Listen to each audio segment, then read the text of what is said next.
Europe Matin.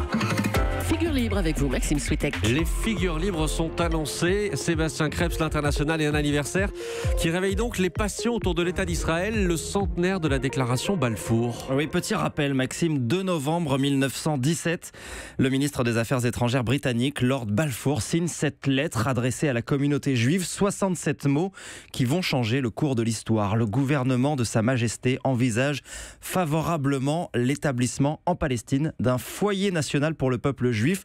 Foyer, on ne parle pas là encore d'État. À l'époque, 700 000 Palestiniens cohabitent avec seulement 60 000 Juifs sur ce territoire. Et si les historiens débattent encore de la valeur et de l'impact à donner à ce texte, beaucoup considèrent qu'il a lancé un appel et accéléré le mouvement d'émigration.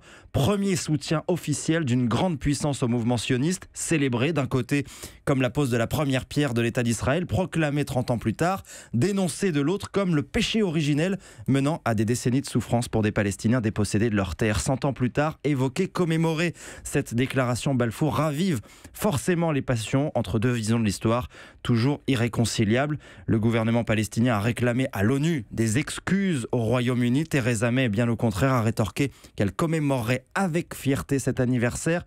Elle invite ce soir le Premier ministre israélien Benjamin Netanyahou à un dîner officiel à Londres. Le chef de l'opposition britannique, Jeremy Corbyn, va boycotter. Sébastien ne va pas refaire ici l'histoire en 2 minutes, mais une voix est intéressante à entendre aujourd'hui, c'est celle de l'un des descendants de Lord Balfour. Oui, il est d'ailleurs convié au dîner de ce soir. Il s'appelle Roderick Balfour, il est Lord lui aussi. 68 ans, c'est l'arrière-petit-neveu de Lord Balfour et il a un regard plutôt dur sur ce qui a suivi la signature du texte par son aïeul. Sa mise en œuvre a été déséquilibrée, dit-il. Je suis sûr qu'il aurait trouvé cela inacceptable. Il rappelle qu'il exigeait que rien ne puisse porter atteinte aux droits civils et religieux des communautés non juives. C'est écrit dans le texte. Au lieu de cela, il dénonce les conditions qu'il considère abjectes dans lesquelles vivent aujourd'hui les Palestiniens, pointant la responsabilité d'abord d'Israël, mais aussi des mouvements comme le Hamas ou le Hezbollah.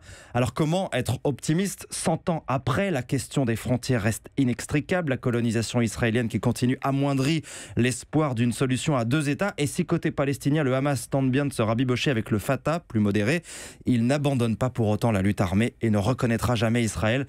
Tout cela au détriment des populations à Gaza, étranglées par le blocus, ou en Cisjordanie, enserrées par le mur. Voilà pour le centenaire de la déclaration Balfour, Carole. À une époque, on avait quand même l'impression qu'il y avait beaucoup de tentatives de processus de paix avec les Américains notamment. Alors évidemment, le contexte est un peu compliqué aujourd'hui, mais on a l'impression qu'il n'y a plus rien. Il n'y a plus rien. Le processus de paix est au point mort depuis 3 ans. L'ONU a bien tenté de le relancer encore il y a quelques mois. Le secrétaire général de l'ONU était à Jérusalem. En vain, les États-Unis poussent aussi. Enfin, Trump dit qu'il pousse, mais sans jamais soutenir une solution à 2 États. Donc ça rend les choses très compliquées. Europe 1.